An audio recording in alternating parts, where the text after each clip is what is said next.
అటువంటి వాళ్ళు మరీ ఇంత హీనంగా, ఇది ఒక అన్నా చెల్లెళ్ళ బంధం అండి, ఇది ఒక అన్నా చెల్లెళ్ళ బంధం. దీన్ని వక్రీకరించి మాట్లాడడం అనేది చాలా బాధాకరం.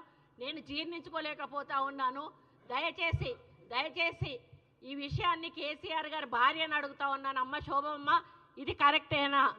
అదేవిధంగా కవిత గారిని అడుగుతా ఉన్నాను, కవిత గారు ఇది కరెక్టేనా?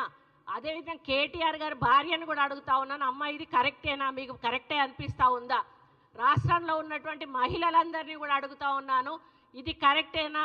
ఒక అన్న ఒక చెల్లెకు ఒక నూలు దండ వేసి చేనేత కార్మికుల సమస్యలు చెప్పిన దాన్ని ఈ విధంగా కళ్యాణ లక్ష్మి వీళ్ళకి ఎవరిచ్చారు అని ట్వీట్ చేయడం ఇది ఎంతవరకు కరెక్టు అనేది ప్రతి ఒక్క మహిళ కూడా ఆలోచించి, ఎవరైనా టీఆర్ఎస్ నాయకులు గ్రామాల్లోకి వచ్చినప్పుడు వాళ్ళని బట్టలు ఉడదీసి ఉరికించాల్సిన అవసరం ఉందని చెప్పి కూడా మరి తెలంగాణ రాష్ట్ర మహిళలకు తెలియజేస్తా ఉన్నాను.